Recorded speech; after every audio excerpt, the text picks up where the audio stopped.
Praise the Lord. കർത്താവ് അനുഗ്രഹിക്കട്ടെ. മനോഹരമായ ഒരു ദിവസം നമുക്ക് വീണ്ടും പ്രാർത്ഥിക്കാൻ ദൈവം ഒരുക്കിയല്ലോ. നന്ദി പറഞ്ഞ് പ്രാർത്ഥിക്കുന്നു. കുറച്ച് കാര്യങ്ങൾ ആരംഭത്തിൽ പറഞ്ഞ് വളരെ വേഗം തിരുവചനത്തിലേക്ക് നമുക്ക് കടന്നു പോകാം.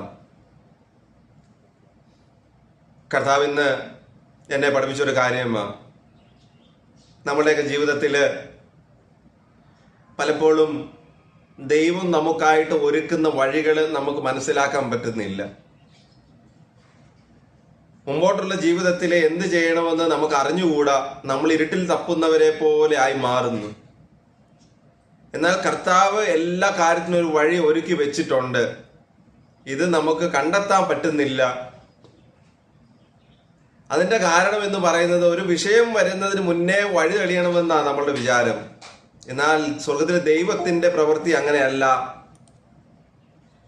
ഈജിപ്തിൽ നിന്ന് ഇസ്രായേൽക്കാരെ കൊണ്ടുവന്നപ്പോൾ ചെങ്കടലിനടിയിലൂടെ ഒരു വഴി ഒരുക്കാമെന്ന് ആരും വിചാരിച്ചില്ല. അങ്ങനെ വഴി ഉണ്ടാകുമെന്ന് ആർക്കും അറിഞ്ഞുകൂടായിരുന്നു.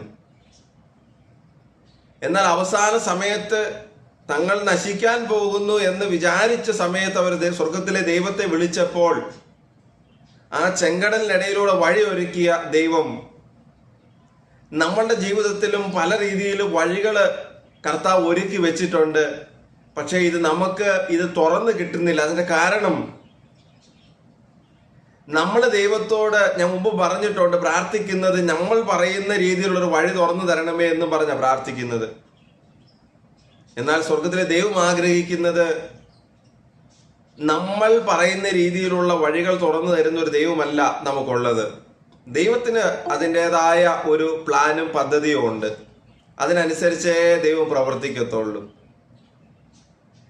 അതേപോലെ തന്നെ ഇസ്രായേൽക്കാരെ മരുഭൂമിയിലൂടെ കൊണ്ടുവന്നപ്പോൾ വെള്ളമില്ലാതിരുന്ന സമയത്ത് പാറയിൽ നിന്ന് വെള്ളം കർത്താവിന് കൊടുക്കാൻ സാധിക്കുമെന്ന് ആർക്കും അറിഞ്ഞുകൂടായിരുന്നു. തങ്ങൾ നശിച്ചു പോകുമെന്നുള്ള ഒരു സാഹചര്യം വന്നപ്പോൾ അവർ ദൈവത്തോട് പ്രാർത്ഥിച്ചു. കർത്താവ് അവർക്ക് പാറയിൽ നിന്ന് വെള്ളം തുറന്നു കൊടുത്തു. എന്നിട്ട് കർത്താവ് അവരെ പഠിപ്പിച്ചൊരു കാര്യമാ, നിങ്ങൾ ദൈവമാകുന്ന പാറയെ ആശ്രയിച്ചാൽ നിങ്ങൾക്ക് ജീവജലം ലഭിച്ചുകൊണ്ടിരിക്കും. ദൈവമാകുന്ന പാറയെ നിങ്ങൾ ആശ്രയിച്ചാൽ ആ പാറയിൽ നിന്നുള്ള ജീവജലം നിങ്ങൾക്ക് ലഭിക്കും. അല്ലാത്ത ഒന്നിനെയും ആശ്രയിച്ചാൽ നമുക്ക് വേണ്ട സമയത്ത് വെള്ളം ലഭിക്കത്തില്ല. അപ്പോൾ ഇത് മരുഭൂമിയിലും നമുക്കായി വെള്ളം ഒരുക്കി തരാൻ സാധിക്കുന്ന ഒരു ദൈവത്തെ വിളിച്ച് നമ്മൾ പ്രാർത്ഥിക്കുമ്പോൾ ദൈവം പറയുക, പലപ്പോഴും നിങ്ങളുടെ മുമ്പിലുള്ള വഴികൾ നിങ്ങൾക്ക് മനസ്സിലാക്കാൻ പറ്റുന്നില്ല. ഞാൻ നിങ്ങളുടെ ഒക്കെ ജീവിതത്തിൽ ദൈവത്തിന്റെ ഒരു പ്ലാന് വരച്ചു വച്ചിട്ടുണ്ട്. ഒരു നല്ല മനോഹരമായ വഴി നിങ്ങൾക്കായിട്ട് ഒരുക്കിയിട്ടുണ്ട്. പലപ്പോഴും ലഭിക്കാത്തതിന്റെ കാരണം നമ്മൾ പ്രാർത്ഥിക്കുന്നത് നമ്മളുടെ കാര്യങ്ങൾക്ക് വേണ്ടിയിട്ടാണ്. ഇന്ന കാര്യം നടക്കണം, ഇന്ന വഴികളിലൂടെ നടക്കണം. ഇന്ന് രാവിലെ ഒരാൾ പ്രാർത്ഥിക്കാൻ വേണ്ടി വിളിച്ചപ്പോൾ പറഞ്ഞൊരു കാര്യമാണ്, ഞങ്ങളുടെ ഇന്ന കാര്യങ്ങൾ നടക്കാൻ വേണ്ടി ഒന്ന് പ്രാർത്ഥിക്കണം. എൻ്റെ ദൈവത്തിന്റെ ഹിതം എൻ്റെ ജീവിതത്തിൽ നടക്കാൻ വേണ്ടി പ്രാർത്ഥിക്കാൻ പറയുന്നത് ഇന്ന് ഔട്ട് ഓഫ് ഫാഷനായി മാറിയിരിക്കുകയാണ്. ഇന്നത്തെ പ്രാർത്ഥനകൾ നമ്മുടെ ദൈവത്തെ നമ്മുടെ വഴിക്ക് കൊണ്ടുവരുന്ന പ്രാർത്ഥനകളാണ്. എൻ്റെ ആവശ്യങ്ങൾക്കനുസരിച്ച്, എൻ്റെ നിയോഗങ്ങൾക്കനുസരിച്ച് എൻ്റെ ദൈവത്തെ കൊണ്ടുവരുന്നതിന് വേണ്ടി നമ്മളൊക്കെ പ്രാർത്ഥിക്കുന്നു. എന്നാൽ ദൈവം ആഗ്രഹിക്കുന്നത്, ഇസ്രായേൽക്കാരെ കൊണ്ടുവന്നതിന് ശേഷം ദൈവം അവരോട് പറഞ്ഞു, ഞാൻ നിങ്ങളുടെ ദൈവവും നിങ്ങൾ എൻ്റെ ജനവുമായിരിക്കണം. ഞാനല്ലാതെ മറ്റൊരു രാജാവ് നിങ്ങൾക്ക് വേണ്ട. അതുപോലെ ദൈവം ഭരിക്കുന്നവരായിട്ട്, ദൈവം നടത്തുന്നവരായിട്ട്, ആ സ്നേഹത്തിന്റെ കീഴിൽ നിൽക്കുന്നവരായിട്ട് മാറണമെന്ന് അവരെ കുറിച്ച് ദൈവം ആഗ്രഹിച്ചു. എന്നാൽ കുറച്ച് കഴിഞ്ഞപ്പോൾ ചുറ്റിനുള്ള ആൾക്കാരെല്ലാം നോക്കിയിട്ട് അവർ പറഞ്ഞു, അവർക്കെല്ലാം രാജാക്കന്മാരുണ്ട് ഭരിക്കാൻ വേണ്ടിയിട്ട്, ഞങ്ങൾക്ക് രാജാവില്ല. അതുകൊണ്ട് ഞങ്ങളുടെ ഇടയിൽ നിന്നൊരു രാജാവിനെ ദൈവം ഞങ്ങൾക്കായിട്ട് നിയോഗിച്ചു തരണം. അവിടെ മുതൽ വഴി തെറ്റാൻ തുടങ്ങി. ഇതുകൊണ്ടാ കർത്താവ് പറഞ്ഞത്, ഞാനായിരിക്കണം നിങ്ങളുടെ നിയന്ത്രണം, എൻ്റെ കീഴിലായിരിക്കണം നിങ്ങൾ നിൽക്കേണ്ടത്. സ്നേഹിക്കുന്ന അപ്പന്റെ കീഴിൽ മക്കൾ നിൽക്കുന്നത് പോലെ നിങ്ങൾ എന്നോട് ചേർന്ന് നിൽക്കണം. ഞാൻ നിങ്ങളെ കരുതും, നിങ്ങൾക്കൊന്നിനും കുറവ് വരുത്തത്തില്ല. പക്ഷെ ഈ ദൈവത്തിന്റെ വാക്കുകൾ നമുക്ക് സ്വീകരിക്കാനും വിശ്വസിക്കാനും സാധിക്കുന്നില്ല. അതിന്റെ കാരണം നമുക്ക് ആ ദൈവത്തെ അനുഭവമാകുന്നില്ല. അതുകൊണ്ട് കർത്താവ് പറയുകയാ, നിങ്ങളുടെ മുമ്പിലുള്ള ജീവിത വഴികൾ നിങ്ങൾക്ക് കണ്ടെത്താൻ പറ്റാത്തതിന്റെ കാരണം ഞാൻ മുമ്പ് പറഞ്ഞിട്ടുണ്ട്. യേശുവിന്റെ അടുത്തേക്കുള്ള വഴി നമ്മൾക്ക് കണ്ടെത്താനും മനസ്സിലാക്കാനും പറ്റാത്തതിന്റെ കാരണം ജ്ഞാനമില്ലാത്തത് കൊണ്ടാണ്. യേശുവിന്റെ ജനന സമയത്ത് ജ്ഞാനികൾ നക്ഷത്രം കണ്ടപ്പോൾ അവർ മനസ്സിലാക്കി തങ്ങൾക്കായി ഒരു രക്ഷകൻ പിറന്നിരിക്കുന്നു, ആ രക്ഷകന്റെ അടുത്തേക്കുള്ള വഴിയാണ് ആ നക്ഷത്രമെന്ന്. ആ നക്ഷത്രത്തെ പിന്തുടർന്നപ്പോൾ അവർ യേശുവിന്റെ അടുത്തേക്ക് എത്തിപ്പെട്ടു. എന്നാൽ ഇതേ നക്ഷത്രത്തെ കുറിച്ച് കേട്ട ഹെറോദേസ് രാജാവിന് പക്ഷേ യേശുവിന്റെ അടുത്തേക്കുള്ള വഴി മനസ്സിലാക്കാൻ പറ്റിയില്ല, ആ നക്ഷത്രത്തെ കണ്ടെത്താൻ പറ്റിയില്ല. അതിന്റെ കാരണം ആ ജ്ഞാനം സ്വർഗത്തിൽ നിന്നുള്ളത് ലഭിച്ചിരുന്നില്ല. അതുകൊണ്ട് യേശുവിന്റെ അടുത്തേക്കുള്ള വഴി കണ്ടെത്താൻ പറ്റിയില്ല. അതുകൊണ്ട് ഇന്ന് ജ്ഞാനം ലഭിക്കുന്നതിന് വേണ്ടി എനിക്കും നിങ്ങൾക്കുമായിട്ട് കർത്താവ് ഒരുക്കിയിരിക്കുന്ന വഴികൾ മനസ്സിലാക്കാനും കണ്ടെത്താനും ആ ദൈവത്തിന്റെ ഇഷ്ടത്തിനനുസരിച്ച് യാത്ര ചെയ്യാനും നമ്മൾ തയ്യാറാകണം. അത് ലോകത്തിന്റെ വഴിയല്ല, ദൈവത്തിന്റെ വഴി വേറെയാണ്. മറ്റൊരുവനെ നോക്കി നമ്മൾ ദൈവത്തിലേക്ക് നോക്കിയാൽ ഒരിക്കലും ആ ദൈവിക സാന്നിധ്യം നമുക്ക് അനുഭവിക്കാൻ പറ്റത്തില്ല. ഒത്തിരി ആൾക്കാരുടെ ധാരണ എന്ന് പറയുന്നത് പ്രാർത്ഥിക്കാൻ പോകുമ്പോൾ എന്നെ ദൈവം ഒരുപാട് അനുഗ്രഹിക്കും, ഭൗതിക ജീവിതത്തിൽ ഒരുപാട് ഉയർച്ച ലഭിക്കും എന്നതാണ് നമ്മളുടെ ധാരണ. അതല്ല ദൈവം ആഗ്രഹിക്കുന്നത്. ഭൗതിക ജീവിതത്തിലെ ഉയർച്ചകളെക്കാളും കൂടുതൽ ആ ദൈവത്തിന്റെ സ്നേഹം അനുഭവിക്കാൻ പറ്റുമ്പോഴാണ് നമ്മൾ യഥാർത്ഥ ദൈവമക്കളായിട്ട് മാറുന്നത്, കർത്താവിന്റെ വഴികയിൽ യാത്ര ചെയ്യുന്നവരായിട്ട് മാറുന്നത്. വളരെ വേഗം തിരുവചനത്തിലേക്ക് കടന്നു പോകാം. കഴിഞ്ഞ വെള്ളിയാഴ്ച അതിമനോഹരമായ ഒരു ഭാഗം ദൈവം നമുക്കായിട്ട് തന്നു. ഒരപ്പൻ തൻ്റെ മക്കളെ വിളിച്ച് അനുഗ്രഹിക്കുന്നത്, അപ്പൻ തൻ്റെ മരണസമയത്ത് ഞാൻ മരിക്കാൻ പോവുകയെന്ന് മനസ്സിലാക്കിയപ്പോൾ തൻ്റെ മക്കളെ എല്ലാം ചേർത്ത് വിളിച്ച് അവരെ അനുഗ്രഹിക്കുന്ന ഒരു ഭാഗം, വളരെ മനോഹരമായ ഒരു ഭാഗം. ഞാൻ അന്ന് പറഞ്ഞു, ഇതുപോലെയുള്ള അപ്പനെ കിട്ടുന്നതാണ് മക്കളുടെ ഭാഗ്യമെന്ന്. തൻ്റെ അവസാന നാളുകൾ തിരിച്ചറിയാൻ പറ്റുന്ന അപ്പനെ മക്കളെ വിളിച്ചു നിർത്തി അനുഗ്രഹിക്കാൻ പറ്റത്തുള്ളൂ. അതിന് ആ വ്യക്തി ദൈവത്തോടു കൂടെ ആയിരിക്കണം. അപ്പോളേ അറിയത്തുള്ളൂ എൻ്റെ നാള് അവസാനിക്കാൻ സമയമായി എന്ന്. ഇന്ന് നമ്മൾ ദൈവത്തോടു കൂടെ അല്ലാത്തത് കൊണ്ട് പലപ്പോഴും നമ്മുടെ ഭാവിയെക്കുറിച്ച് മുമ്പോട്ടുള്ള വഴിയെക്കുറിച്ച് ഒന്നും നമുക്ക് മനസ്സിലാക്കാൻ പറ്റുന്നില്ല. അതുകൊണ്ട് മക്കൾക്ക് ദൈവം ആഗ്രഹിക്കുന്ന ആ അനുഗ്രഹം കൊടുക്കാൻ പറ്റുന്നില്ല. നമുക്ക് പറ്റുന്നത് ഏതേലും വിധേന കുറെ സമ്പത്തൊക്കെ ഉണ്ടാക്കി മക്കൾക്ക് കൊടുക്കാം, അവരതും കൊണ്ട് വെലുവഴി ആയിക്കോളും. ഇതേ നമുക്ക് പറ്റത്തുള്ളൂ.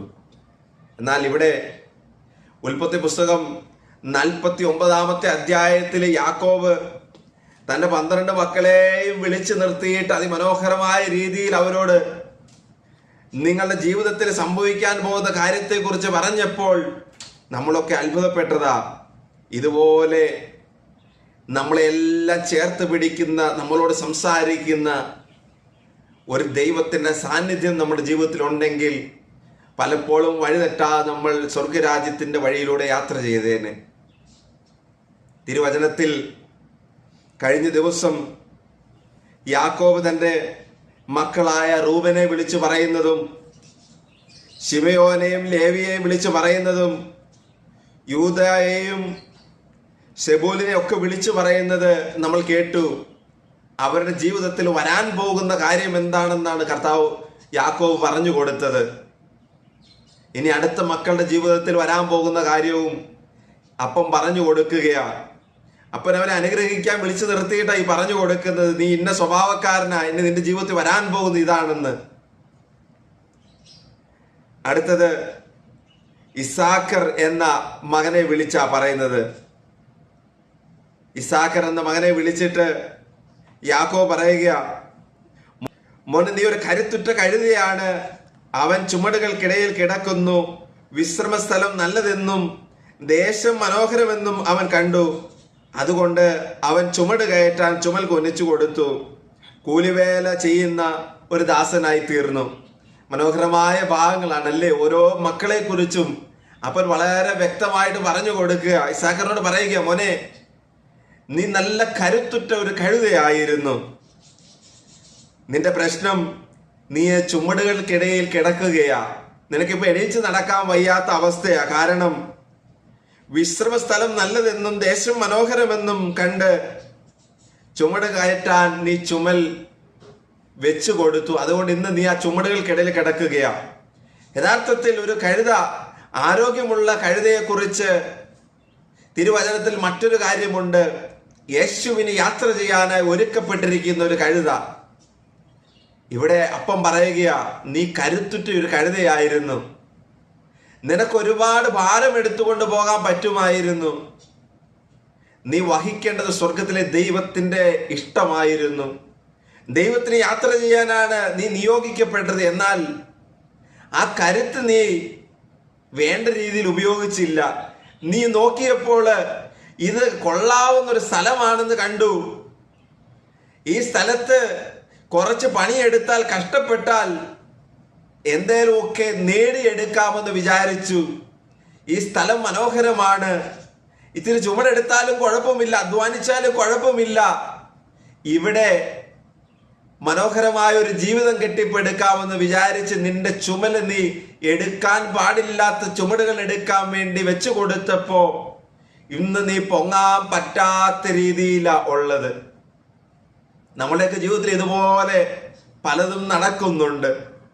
കർത്താവ് നമ്മളെ പല അനുഗ്രഹങ്ങൾ കൊണ്ടും കഴിവ് കൊണ്ടും നമ്മളെ നിർത്തിയിരിക്കുന്നത് എൻ്റെ കർത്താവിന് നമ്മളെ നയിക്കുന്നതിന് വേണ്ടിയിട്ടാ, നമ്മളിലൂടെ യാത്ര ചെയ്യുന്നതിന് വേണ്ടിയിട്ടാ. യേശു യാത്ര ചെയ്തതുപോലെ നമ്മളാകുന്ന കഴുതയുടെ പുറത്ത്, ജെറുസലേം ദേവാലയത്തിലേക്ക് യാത്ര ചെയ്തതുപോലെ നമ്മളാകുന്ന കഴുതയുടെ പുറത്ത് ഏത് സ്ഥലത്തേക്ക് യേശുവിന് യാത്ര ചെയ്യാനും വേണ്ടി തിരഞ്ഞെടുക്കപ്പെട്ടവരാണ് നമ്മൾ. പക്ഷേ പലപ്പോഴും നമ്മൾ നമ്മുടെ പദ്ധതികൾ അതിന് നമ്മൾ തയ്യാറാകുമ്പോൾ, നമ്മുടെ ജീവിതത്തെ മാറ്റിവെക്കുമ്പോൾ, ചിലത് നല്ലതെന്ന് തോന്നി നമ്മുടെ ജീവിതത്തെ മാറ്റിവെക്കുമ്പോൾ യേശുവിന് യാത്ര ചെയ്യേണ്ടതിന് പകരം മറ്റ് എടുത്താ പൊങ്ങാത്ത പല ചുമടുകളും നമ്മുടെ തലയിൽ കയറുമ്പോൾ നമ്മൾ വീണു പോവുകയാ, എണീക്കാൻ പറ്റാത്ത അവസ്ഥയിലായി മാറുകയാ.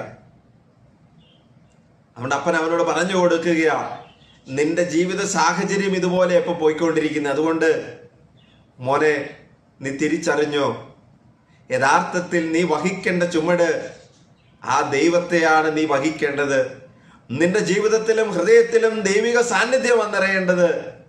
ഈ ലോകത്തിലെ മോഹങ്ങൾ നിന്നെ, ഈ ലോകത്തിലെ ചുമടുകൾ നിന്നെ ദൈവത്തിന്റെ വഴിയിൽ നിന്ന് മാറ്റി നടത്തിയപ്പോ നീ വീണു പോയിരിക്കുന്നു. ഒരേ ഒരു അവസരം നിനക്ക് രക്ഷപ്പെടാൻ വേണ്ടി ദൈവം പറഞ്ഞു തരികയാ അപ്പനിലൂടെ, തിരിച്ച് ദൈവസന്നിധിയിലേക്ക് വരുവിനെന്ന്. കണ്ടോ, എത്ര മനോഹരമായ വാക്കുകളിലൂടെ കർത്താവ് സംസാരിക്കുന്നത്. അടുത്ത മകനെ വിളിച്ചു പറയുക, ഇസ്രായേലിലെ മറ്റു ഗോത്രങ്ങളെ പോലെ ദാൻ സ്വന്തം ജനങ്ങൾക്ക് ന്യായം നടത്തി കൊടുക്കും. ദാൻ വഴിവക്കിലെ സർപ്പവും പാതയിലെ അണലിയുമായിരിക്കും. കുതുകാൽ കടിക്കും, കുതിരക്കാരൻ മലർന്നു വീഴുകയും ചെയ്യും. അടുത്ത് ദാൻ എന്ന മകനെ വിളിച്ചിട്ടാ പറയുന്നത്, മോനെ, നീ ഇസ്രായേലിലെ മറ്റു ഗോത്രങ്ങളെ പോലെ സ്വന്തം ജനങ്ങൾക്ക് ന്യായം നടത്തി കൊടുക്കും. എന്നാൽ വഴിവെക്കിലെ സർപ്പവും പാതയിലെ അണലിയുമായിരിക്കും. അതിലെ കടന്നു പോകുന്ന കുതിരയുടെ കാലിൽ നീ കടിക്കും, കുതിരക്കാരൻ മലർന്നു വീഴും. എത്ര മനോഹരമായ വാക്കുകളിലൂടെ അപ്പൻ സംസാരിക്കുന്നത്. അവനെ കുറിച്ച് പറയുകയാ, ദാനെ വിളിച്ചു പറയുക, നീ ന്യായം നടത്തി കൊടുക്കുന്നവനായിരിക്കും. എന്നാല് പാതയോരത്ത് പതിയിരിക്കുന്ന പാമ്പിനെ പോലെയാ നീ. അതിലെ കടന്നു പോകുന്നവനെ വീഴ്ത്താൻ വേണ്ടിയുള്ള പണികളെല്ലാം നീ ചെയ്യും. ഇന്ന് നമ്മളോട് കർത്താവ് ഇതാ പറയുന്നത്. അടുത്ത കാര്യം, മോനെ, നീ നിന്റെ വീട്ടിലും നിന്റെ നാട്ടിലും വലിയ ഒരു സംഭവമാണ്. എല്ലാ ദിവസവും പള്ളിയിൽ പോകുന്നവനാ, എല്ലാ ദിവസവും പ്രാർത്ഥനയ്ക്ക് മുൻപിൽ നിൽക്കുന്നവനാ. പുറമേന്ന് നോക്കിയാൽ ദാനിനെ പോലെ ആ നാട്ടില് ന്യായം നടത്തി കൊടുക്കുന്നവനെ പോലെയാ നമ്മളും. എല്ലാ പ്രാർത്ഥനാ മീറ്റിങ്ങിന്റെയും പ്രാർത്ഥനാ ഗ്രൂപ്പുകളുടെ ഒക്കെ തലപ്പത്ത് നമ്മളുണ്ട്. ഒരു ധ്യാനവും നമ്മൾ വിടത്തില്ല, ഒരു പ്രാർത്ഥനയും വിടത്തില്ല. പുറമേന്ന് നോക്കിയാൽ ഇവനെ പോലെ ഒരു ന്യായാധിപനെ കിട്ടാൻ സാധിക്കത്തില്ല. മറ്റെല്ലാവരും പറയും, എത്രയോ നോക്ക്, അവൻ പള്ളിയിൽ പോകുന്നുണ്ട്, പ്രാർത്ഥിക്കുന്നുണ്ട്, അവനോട് ഇടപെട്ടാലോ നല്ലവനെന്ന് എല്ലാവരും പറയും. എന്നാൽ അപ്പം പറയുക, മോനെ, നിന്റെ ഹൃദയം കാണുന്നൊരു ദൈവമുണ്ട്. വഴിവെക്കിൽ പതുങ്ങിക്കിടക്കുന്ന പാമ്പിനെ പോലെയാണ് നീ. അതിലെ പോകുന്ന കുതിരയുടെ കാലിൽ നീ കടിക്കുമ്പോൾ ആ കുതിരയും കുതിരക്കാരനും വീണു പോകുന്നു. നമ്മുടെ ജീവിതത്തിലേക്ക് നോക്കുമ്പോഴും ഇതുപോലെ പല കാര്യങ്ങളും കാണാം. നമ്മൾ നല്ലവനായിട്ട് ജീവിക്കുന്നുണ്ടെങ്കിലും നമ്മൾ പലപ്പോഴും ആഗ്രഹിക്കുന്നതും പ്രവർത്തിക്കുന്നതും മറ്റുള്ളവന്റെ വീഴ്ചയാണ് നമ്മളുടെ ഉള്ളിലുള്ളത്. അവന്റെ ഉയർച്ച കണ്ട് നമുക്ക് സന്തോഷിക്കാനും അനുഗ്രഹിക്കാനും ദൈവത്തിന് നന്ദി പറയാനും സാധിക്കാത്ത ജീവിത സാഹചര്യം. അവനെ ദൈവമേ അനുഗ്രഹിച്ചല്ലോ, ആ അനുഗ്രഹം എനിക്ക് കിട്ടിയില്ലല്ലോ എന്നോർത്ത് പ്രാർത്ഥിക്കുന്നവര്. കൊച്ചു കൊച്ചു ഉദാഹരണങ്ങൾ നോക്കിയാൽ നമുക്ക് കാണാൻ പറ്റും. മറ്റുള്ള ആളുടെ ഉയർച്ചയ്ക്ക് തടസ്സമാകുന്ന പല കാര്യങ്ങളും ചെയ്യുന്നവര്. ഉദാഹരണത്തിന് നോക്കിയാൽ നമ്മുടെ വീടിന്റെ അടുത്ത വീട്ടിൽ ഒരു നല്ല വിവാഹാലോചന വന്നാൽ എങ്ങനേലും മുടക്കിക്കളയാമെന്ന് വിചാരിക്കുന്നവര്. കാരണം എനിക്ക് കിട്ടുന്നതിലും നല്ലത് അവിടെ വരാൻ പാടില്ല. അവരുടെ മക്കള് നല്ല വിദ്യാഭ്യാസ രംഗത്തും നല്ല ജോലി മേഖലയിലും വരുമ്പോ, ഇനിയും പഠിച്ചിട്ടും നീ എടുത്ത കോഴ്സ് കൊണ്ടൊന്നും വലിയ ഗുണമൊന്നുമില്ല, അതിനെക്കാട്ടിൽ നല്ലത് പഠിപ്പ് നിർത്തിയിട്ട് എന്തെങ്കിലും ജോലിക്കൊക്കെ പോയാൽ മതി എന്ന് പറയുന്ന മനോഭാവം. മാത്രമല്ല, അയൽവക്കംകാരന്റെ പറമ്പിൽ കുഴിച്ചു വെക്കുന്ന മരങ്ങളും ചെടികളും പറിച്ചുകൊണ്ട് നമ്മുടെ വീട്ടിൽ വെക്കുക, അല്ലെങ്കിൽ അവരുടെ പറമ്പിൽ കുഴിച്ചു വെച്ചിരിക്കുന്ന ചെടികളും മരങ്ങളും കളയുക. ചുരുക്കം പറഞ്ഞാൽ നമ്മുടെ ജീവിതത്തിലേക്കാണ് ഈ വചനങ്ങളെല്ലാം വിരൽ ചൂണ്ടുന്നത്. മറ്റുള്ളവന്റെ ഉയർച്ചയ്ക്ക് തടസ്സമാകുന്ന രീതിയിൽ ജീവിക്കുന്ന ആ മകനെ നോക്കി അപ്പം പറയുകയാ, മോനെ, നിന്നെ കാണുന്ന ഒരു ദൈവമുണ്ട്. പുറമേന്ന് നോക്കുമ്പോൾ ഒരു ന്യായാധിപനെ പോലെ, ഒരു വലിയ ദൈവവിശ്വാസിയെ പോലെ, കണ്ടാൽ തരക്കേടില്ലാത്തവനെ പോലെ, നല്ല മാന്യജീവിതം നയിക്കുന്നവനെ പോലെ എന്ന് മനുഷ്യർ പറയുന്നതെങ്കിലും നിന്നെ നോക്കി സ്വർഗത്തിൽ ദൈവം ഒരു വാക്യം പറയുകയാ, നീ അതിലെ പോകുന്നവന്റെ കുതിരയുടെ കാലിലാ കടിക്കുന്നത്, അവനെ ഒരിക്കലും ദ്രോഹിക്കുന്നില്ല. കുതിരയുടെ കാലിൽ കടിച്ചാൽ മതിയല്ലോ, അത് മറിഞ്ഞു വീഴും, അവനും വീണോളും. എന്നിട്ട് നമ്മൾ പറയും, ഞാൻ അവനെ ദ്രോഹിച്ചിട്ടേ ഇല്ലല്ലോ. അവൻ യാത്ര ചെയ്യുന്ന കുതിരയുടെ കാലിലല്ലേ കടിച്ചിട്ടുള്ളൂ, കുതിര വീണപ്പോഴല്ലേ അവനും വീണത്, എന്റെ കുഴപ്പമല്ലല്ലോ. ഒന്ന് തിരുത്തണമെന്ന് കർത്താവ് ആഗ്രഹിക്കുകയാ. ഇന്ന് നമ്മളോട് ദൈവം അത് പറയുകയാ. ഇതൊക്കെ നമ്മുടെ ജീവിതത്തിൽ ഉണ്ടെങ്കിൽ, ഒരപ്പൻ തൻ്റെ മക്കളെ വിളിച്ച് ഉപദേശിക്കുന്നത് പോലെ നമ്മളോട് പറയുകയാ, ഒരു മാറ്റത്തിനായിട്ട് തയ്യാറാകണം. വീണ്ടും അടുത്ത മകന്റെ ജീവിതത്തിലേക്ക് വരാം. ഈ ദാനിനെ കുറിച്ച് ഒരു കാര്യം കൂടെ പറയേണ്ടതുണ്ട്. ഇതെല്ലാം കഴിഞ്ഞിട്ട് അവനൊരു കാര്യം പറയുന്നുണ്ട്, കർത്താവേ, ഞാൻ അങ്ങയുടെ രക്ഷ കാത്തിരിക്കുന്നു. ഇതൊരു വളരെ പ്രധാനപ്പെട്ടൊരു വാക്കാ. ഇവൻ ആ സ്ഥലത്ത് ന്യായം നടത്തി കൊടുക്കുന്നവനാണ്, മറ്റുള്ളവരെ കാണാതെ പതുങ്ങിക്കിടന്നിട്ട് അവരെ ദ്രോഹിക്കുന്നവനാണ്. അവസാനം ഇവനൊരു വാക്യം, ദൈവസന്നിധി പ്രാർത്ഥിക്കുന്ന ഒരു വാക്യം പറയുകയാ, കർത്താവേ, ഞാൻ അങ്ങയുടെ കാരുണ്യം കാത്തിരിക്കുകയാ.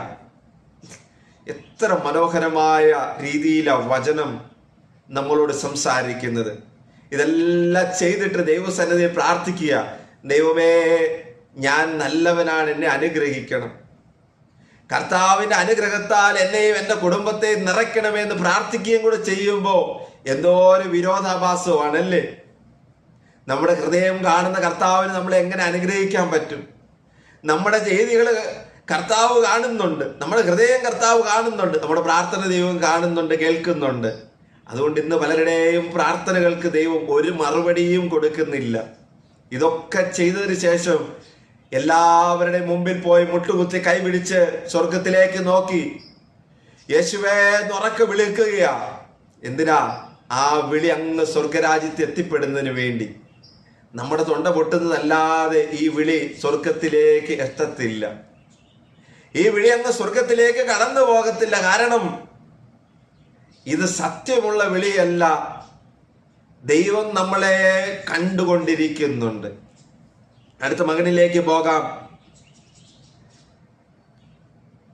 ഗാദിനെ കവർച്ചക്കാർ ആക്രമിക്കും, എന്നാൽ അവൻ അവരെ തോൽപ്പിച്ചോടിക്കും.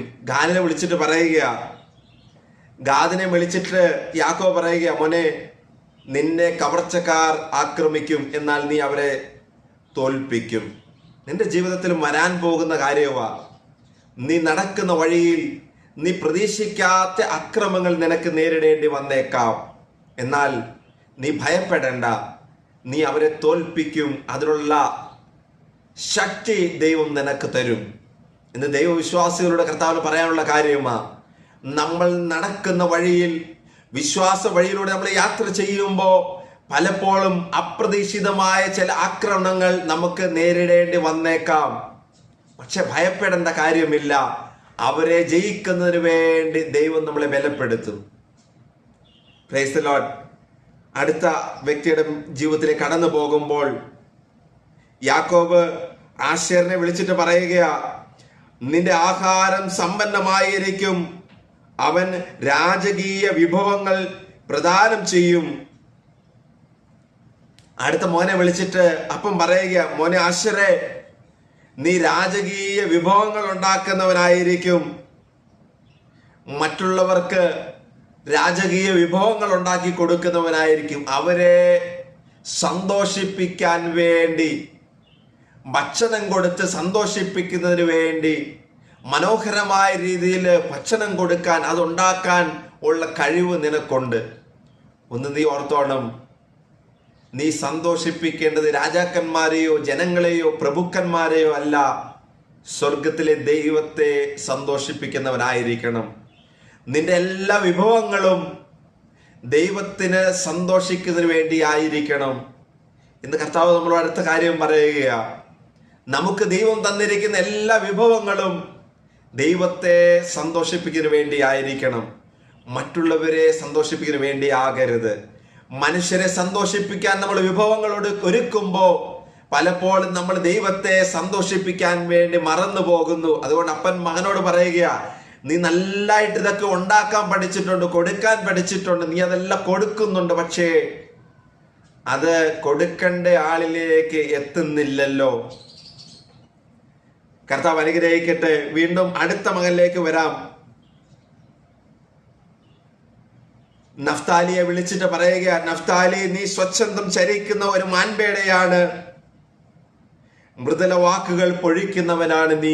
നഫ്താലി എന്ന മകനെ വിളിച്ചിട്ട് യാക്കോബ് പറയുക, നീ സ്വച്ഛന്തം ചരിക്കുന്ന മാൻപേടയെ പോലെയാണ്, മൃദുല വാക്കുകൾ നീ പറഞ്ഞു നടക്കുകയാ. ഒരു മാൻകുഞ്ഞിനെ പോലെ സ്വച്ഛന്തം നടക്കുന്ന, അതിൽ ഓടിച്ചാടി നടക്കുന്ന ഒരു മാൻകുഞ്ഞിനെ പോലെയാ. ഒരു നിയന്ത്രണവുമില്ലാത്ത യാത്രയാ.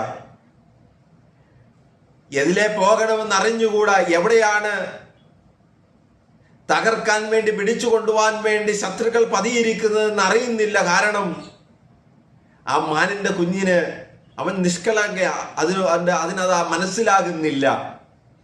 അവന്റെ വാക്കുകളോ നിഷ്കളങ്കമായ വാക്കുകൾ.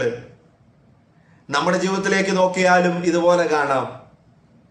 ചില ആൾക്കാർ മറ്റുള്ളവരോട് സംസാരിക്കുന്നത് കേൾക്കുമ്പോൾ നിഷ്കളങ്കമായി നമുക്ക് തോന്നും. എന്നാൽ ആ വാക്കുകൾ മതിയായിരിക്കും ഒരു കുടുംബത്തെ വലിയ ഒരു പ്രതിസന്ധിയിലേക്ക് കൊണ്ടുപോകാൻ വേണ്ടിയിട്ട്.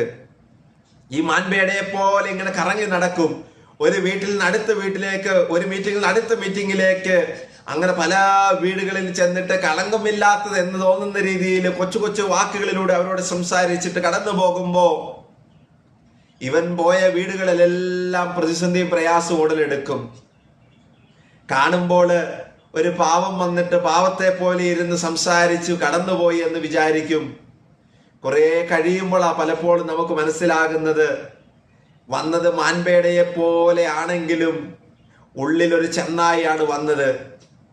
നിഷ്കളങ്കമായ വാക്കുകളിലൂടെ സംസാരിച്ചതെങ്കിലും നമ്മളെ വീഴ്ത്തിക്കളയുന്ന കൂരമ്പുകളാണ് എഴുതിട്ട് പോയതെന്ന് മനസ്സിലാകുന്നത്. അതുകൊണ്ട് ആ മകനോടൊപ്പം പറയുക, നീ മാൻപേടയെ പോലെ ആകണ്ട, യഥാർത്ഥ മാൻപേടയാകണം. നീ നിഷ്കളങ്കനെ പോലെ സംസാരിക്കരുത്, നീ നിഷ്കളങ്കനാകണം. യഥാർത്ഥത്തിൽ കുഞ്ഞുങ്ങൾ എൻ്റെ അടുത്ത് വരട്ടെ എന്ന് പറഞ്ഞ യേശുവിൻ്റെ വാക്ക് പോലെ ദൈവസന്നിധിയിൽ ശിശുക്കളെ പോലെ ആയി മാറാൻ കർത്താവ് മകനെ, ആ അപ്പന മകനെ ഉപദേശിക്കുകയാണ്. ഓരോ മക്കളോട് പറയുന്നതും നമുക്ക് നമ്മളോട് പറയുന്നതിന് തുല്യമായിട്ട് സ്വീകരിക്കാൻ പറ്റും. അടുത്ത മകനെ വിളിച്ചിട്ട് അപ്പം പറയുക,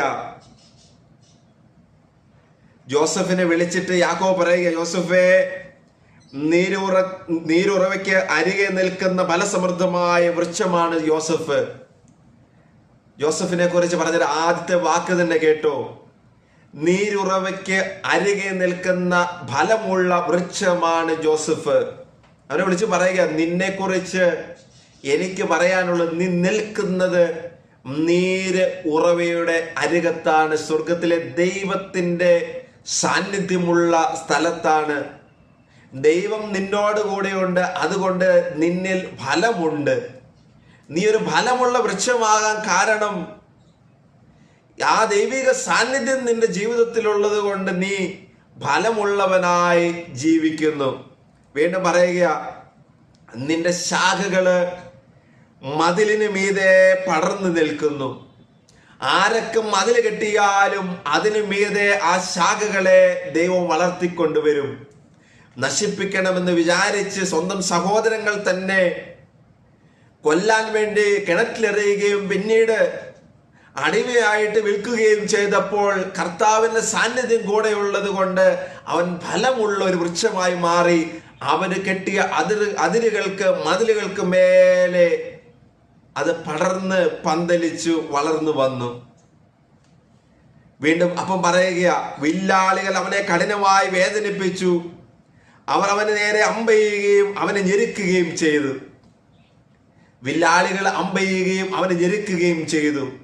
കർത്താവിനോട് ചേർന്ന് നിൽക്കുന്നവര് ദൈവ പദ്ധതിക്ക് അനുസരിച്ച് ജീവിക്കപ്പെടുമ്പോൾ പലപ്പോഴും അങ്ങനെയുള്ളവരുടെ ജീവിതത്തിൽ വരുന്ന കാര്യമാണ് ഞെരുക്കങ്ങളും പീഡനങ്ങളും വേദനകളും പല രീതിയിലുള്ള അമ്പുകളും അവർക്ക് എതിരെ വരുമ്പോൾ സ്വർഗത്തിലെ ദൈവം അവർക്ക് താങ്ങും തുണയും പരിചയം കോട്ടയുമായി നിൽക്കുമെന്ന് അപ്പൻ മകനോട് പറയുകയാ. വീണ്ടും പറയുക, എന്നാൽ അവന്റെ വില്ല് ഉറച്ചു നിന്നു. ആരൊക്കെ എന്തൊക്കെ രീതിയിൽ തകർക്കാൻ നോക്കിയപ്പോഴും, പൊത്തീഫറിന്റെ ഭാര്യ തകർക്കാൻ നോക്കിയപ്പോൾ, പൊത്തീഫർ പിടിച്ച് ജയിലിലിട്ടപ്പോൾ ഒന്നും ഇവനെ തകർക്കാൻ പറ്റിയില്ല. കാരണം അവൻ നിൽക്കുന്നത് ജീവനുള്ള ദൈവത്തിന്റെ ഉറവയായ ആ ദൈവിക സാന്നിധ്യത്തിന്റെ കൂടെയാണ്. ആ യേശുവിന്റെ ആ ദൈവത്തിനോട് ചേർന്ന അവൻ സൃഷ്ടിക്കപ്പെട്ടത്. അവന്റെ വിശ്വാസം ദൈവത്തിങ്കൽ ഉറച്ചു നിൽക്കുകയാണ്. അതുകൊണ്ട് പ്രതിസന്ധി ഒന്നും അവനെ തകർക്കാൻ പറ്റുന്നില്ല. അവൻ അതിനേക്കാളും ഉറപ്പുള്ള വില്ല് പോലെ ബലത്തോടെ നിൽക്കുകയാ. കർത്താവ് നമ്മളെ പഠിപ്പിക്കുകയാ.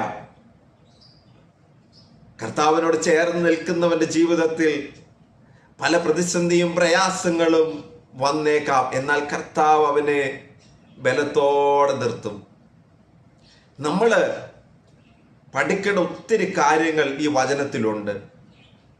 ഇന്ന് നമ്മളുടെ വിശ്വാസ ജീവിതത്തിൽ ഞാൻ എപ്പോഴും പറയുന്നൊരു കാര്യമാണ്, നമ്മൾ പ്രാർത്ഥനാ ജീവിതത്തിലേക്ക് വരുമ്പോൾ അനുഗ്രഹം അനുഗ്രഹം അനുഗ്രഹം, ഇതാണ് നമ്മുടെ പ്രാർത്ഥന. ഉയർച്ച ഉയർച്ച ഉയർച്ച, സാമ്പത്തികവും ഭൗതികവുമായ ഉയർച്ച, അനുഗ്രഹം, ഇതിനു വേണ്ടി പ്രാർത്ഥിക്കുന്നു. ഇതാണ് നമ്മൾ വിചാരിക്കുന്നത്. ഒരു ഉയർച്ചയിലേക്ക് ദൈവം ഒരു വ്യക്തിയെ കൊണ്ടുപോകുന്നുണ്ടെങ്കിൽ അവനെ നല്ല രീതിയിൽ ട്രെയിൻ ചെയ്തെടുത്തിട്ടേ കൊണ്ടുപോകത്തുള്ളൂ. അതുകൊണ്ട് ജോസഫ് എത്തേണ്ടിടത്ത് എത്തുന്നതിന് മുൻപേ ഒരുപാട് പ്രതിസന്ധികളിലൂടെ കടന്നുപോയി. ഏത് വ്യക്തി, ബൈബിളിൽ ഏത് വ്യക്തിനെ കുറിച്ച് നോക്കിയാലും ദൈവം ആ വ്യക്തിയെ ഉയർത്തുന്നുണ്ടെങ്കിൽ ആ വ്യക്തിയുടെ ജീവിതത്തിൽ ഒരുപാട് കടമ്പകൾ കടന്നു പോയിട്ടാണ് ഉയർത്തിയിട്ടുള്ളത്. ഇന്ന് നമ്മളുടെ ഒന്നും ഉയർച്ച അങ്ങനെയല്ല. പ്രാർത്ഥിക്കാൻ പോകുന്നു, ഉയർച്ച കിട്ടുന്നു. ധ്യാനത്തിന് പോകുന്നു, ഉയർച്ച കിട്ടുന്നു. അതുകൊണ്ടാണ് നമുക്ക് നിലനിൽപ്പില്ലാത്തത്.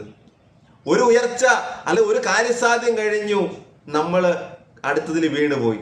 വീണ്ടും അടുത്ത ഉയർച്ചക്കായിട്ടും കാര്യസാധ്യമായിട്ട് നമ്മൾ പോവുകയാണ്. അതുകൊണ്ട് ഈ ജോസഫിന്റെ കൂടെ നിന്ന വില്ലുറപ്പിച്ച് നിർത്തിയ ദൈവിക സാന്നിധ്യം ഇന്ന് നമുക്ക് ലഭിക്കുന്നില്ല. ഇതുപോലെയുള്ള വിശ്വാസികളായിട്ടാണ് നമ്മൾ മാറേണ്ടത്. ആ ദൈവത്തിന്റെ സാന്നിധ്യം നമ്മളെ ബലപ്പെടുത്തണം, ഉറപ്പിച്ച് നിർത്തണം. കേവലം പ്രാർത്ഥിക്കുന്നവരായിട്ടോ പള്ളി പോകുന്നവരായിട്ടോ ഒന്നും മാറുന്നതുകൊണ്ട് അർത്ഥവുമില്ല. ഇന്ന് രാവിലെ ഒരാൾ പ്രാർത്ഥിക്കാൻ വേണ്ടി വിളിച്ചപ്പോൾ ഇതേപോലെ ഞാൻ പറഞ്ഞു, എല്ലാ ദിവസവും പള്ളിയിൽ പോകുന്നവരാ, പക്ഷെ ജീവിതത്തിലെ പ്രതിസന്ധിയും പ്രയാസവും തീരുന്നേയില്ല. എന്നോട് പറഞ്ഞു കുറെ അനുഗ്രഹങ്ങൾ ദൈവം തന്നു. എന്താ തന്നത്? വീട് തന്നു, കാറ് തന്നു. ഇതൊന്നും അല്ല അനുഗ്രഹം എന്ന് പറയുന്നത്. എന്നാൽ ഇത് അനുഗ്രഹമാണെന്ന് നമ്മൾ ധരിച്ചിരിക്കുകയാ. പള്ളി പോകാത്തവനും ഹൈന്ദവനും മുസ്ലിമും ആയിട്ടുള്ളവരും മറ്റു വിശ്വാസമുള്ളവരും ഒക്കെ വീട് മേടിക്കുന്നില്ലേ, കാറ് മേടിക്കുന്നില്ലേ? നമ്മളെക്കാട്ടിലും മനോഹരമായ രീതിയിൽ അവർ ജീവിക്കുന്നില്ലേ? നമ്മുടെ ദൈവം നമുക്ക് തന്ന അനുഗ്രഹം എന്ന് ഇതിനോട് ചേർത്ത് വെച്ച് നമ്മൾ പറയുമ്പോ നമുക്ക് ലഭിക്കേണ്ട അനുഗ്രഹം ഇതല്ലല്ലോ. അവർക്കില്ലാത്തതും നമുക്കുള്ളതുമായിട്ടുള്ള ഒന്നാണ് സ്വർഗത്തിലെ ദൈവത്തിന്റെ സാന്നിധ്യം, യേശുവിന്റെ സാന്നിധ്യം. ആ യേശു എന്നെയും നിങ്ങളുടെയും കൂടെ നടക്കുമ്പോഴാണ് നമുക്ക് അനുഗ്രഹം ലഭിക്കുന്നത്. അതുകൊണ്ട് നമുക്ക് ഇന്നും വളരെ പരിതാപകരമായ വിശ്വാസ ജീവിത ആ സ്ഥലത്തൂടെ നമ്മൾ യാത്ര ചെയ്യുന്നത്. എന്താണ് ദൈവം ആഗ്രഹിക്കുന്നത്, എന്താണ് നമുക്ക് വേണ്ടത് എന്നൊന്നും നമുക്കറിയത്തില്ല.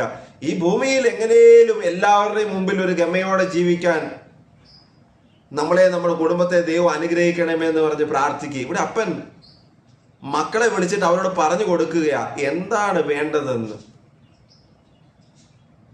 തിരുവനന്തപുരത്തേക്ക് വീണ്ടും വരാം. യാക്കോബ് പറയുകയാ, യാക്കോബിന്റെ ശക്തനായ ദൈവം, ഇസ്രായേലിന്റെ പാറയിടയൻ തൻ്റെ കൈകൾ കൊണ്ട് അവന്റെ കൈകളെ ശക്തിപ്പെടുത്തി. ജോസഫിനെ സ്വർഗത്തിലെ ദൈവം ശക്തിപ്പെടുത്തുകയാ. തൻ്റെ പിതാവിന്റെ ദൈവം നിനക്ക് തുണയായിരിക്കും. സർവശക്തനായ ദൈവം നിന്നെ അനുഗ്രഹിക്കും. മുകളിലുള്ള ആകാശത്തിന്റെയും കീഴിലുള്ള ആഴത്തിന്റെയും ഉദരത്തിന്റെയും മാരടത്തിന്റെയും അനുഗ്രഹങ്ങൾ നിനക്കുണ്ടാവട്ടെ. നിന്റെ പിതാവിന്റെ അനുഗ്രഹങ്ങൾ നിത്യപർവ്വതങ്ങളുടെ ഔദാര്യത്തെക്കാളും ശാശ്വത ഗിരികളുടെ അനുഗ്രഹങ്ങളെക്കാളും ശക്തങ്ങളാണ്.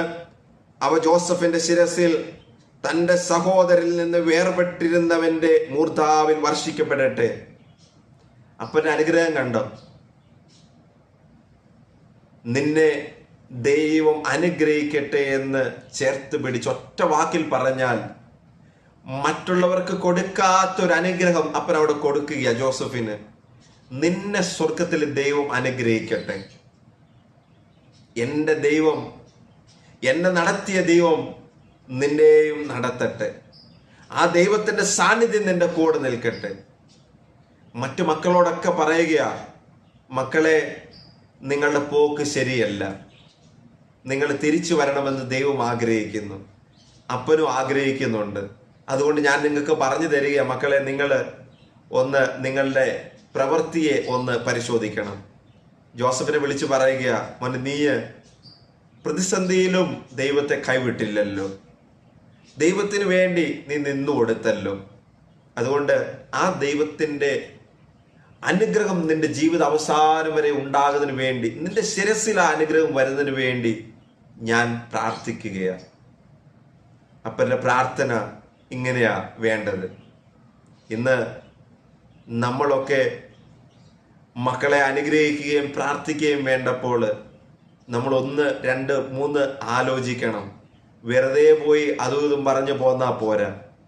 അനുഗ്രഹിക്കണമെന്ന് ആഗ്രഹിക്കുന്നുണ്ടെങ്കിൽ, അങ്ങനെ ദൈവം ഒരു ചിന്ത തരുന്നുണ്ടെങ്കിൽ കർത്താവിനോട് ചോദിക്കണം, ദൈവം എന്ത് പറയണം.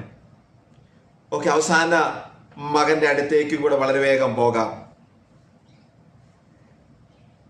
കർത്താവ് യാക്കോബ് ബെഞ്ചമിനെ വിളിച്ചിട്ട് പറയുക, മോനെ, അവസാന മോനാ ബെഞ്ചമിൻ, അവനെ വിളിച്ചിട്ട് പറയാം നിനക്കുള്ള അനുഗ്രഹവും തരാം. അവനെ വിളിച്ചിട്ട് പറയുക, ആർത്തിയുള്ള ഒരു ചെന്നായാണ് ബെഞ്ചമിൻ. അവൻ രാവിലെ ഇര വിഴുങ്ങുകയും വൈകുന്നേരം കവർച്ച മുതൽ പങ്കിടുകയും ചെയ്യുന്നു. ബെഞ്ചമിനെ വിളിച്ചിട്ട് പറഞ്ഞു, മോനെ, നീയും നിന്റെ അവസ്ഥയും ഇതാണ്. നീ ആർത്തിയുള്ള ഒരു ചെന്നായെ പോലെ എത്ര തിന്നാലും മതിയാവത്തില്ല.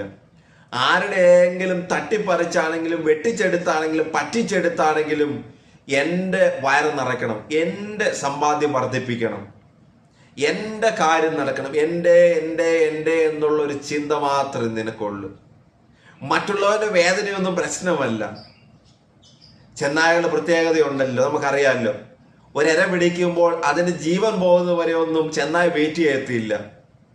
അവനെ പിടിക്കുമ്പോൾ തന്നെ അത് കടിച്ചു പറിക്കാൻ തുടങ്ങും. മറ്റു മൃഗങ്ങളിൽ ഏറ്റവും വ്യത്യസ്തമായ ഒരു കാര്യം അതാ. എന്നാൽ സിംഹമോ പുലിയോ ഒക്കെ പിടിക്കുമ്പോൾ അതിന് ജീവൻ പോയതിനു ശേഷം അതിന് തിന്നാൻ തുടങ്ങുന്നത്. ചെന്നായ്ക്ക് അതൊന്നും പ്രശ്നമല്ല. അവൻ എത്രയും പെട്ടെന്ന് എൻ്റെ വയറ് നിറയ്ക്കണം, മറ്റുള്ളവന്റെ വേദന പോലും കാണാൻ കഴിയാത്തവൻ. കർത്താവ് നമ്മളോടും ഇതേ വാക്കാ പറയുന്നത്. നിങ്ങൾ ഒരിക്കലും ചെന്നായ്കളെ പോലെ ആവരുത്. എങ്ങനെയാലും എൻ്റെ കാര്യം നടക്കണമെന്ന രീതിയിൽ ജീവിക്കരുത്. മറ്റുള്ളവന്റെ വേദന നമ്മുടെ സ്വന്തം വേദനയായിട്ട് നമ്മൾ മനസ്സിലാക്കണം. അതുകൊണ്ടാണ് പറഞ്ഞത്, വൈകുന്നേരം നീ കവർച്ച മുതൽ പങ്കിടുന്നവനായി മാറരുത്. മറ്റുള്ളവന്റെ നമുക്ക് യോഗ്യമല്ലാത്തത് നമ്മുടെ ജീവിതത്തിലേക്ക് വരരുത്. അങ്ങനെ വന്നാൽ എന്ത് സംഭവിക്കും? അതൊക്കെ നഷ്ടപ്പെട്ടു പോകും. നമുക്ക് യോഗ്യമല്ലാത്ത എന്തൊക്കെ നമ്മുടെ ജീവിതത്തിൽ വന്നോ അതൊക്കെ നമ്മളുടെ കൺമുമ്പിലൂടെ നഷ്ടപ്പെട്ടു പോകും, നമുക്ക് കാണാൻ പറ്റും. അതുകൊണ്ട് യോഗ്യതയുള്ളത് സ്വീകരിക്കുന്നവരായിട്ട് നമ്മൾ മാറണം.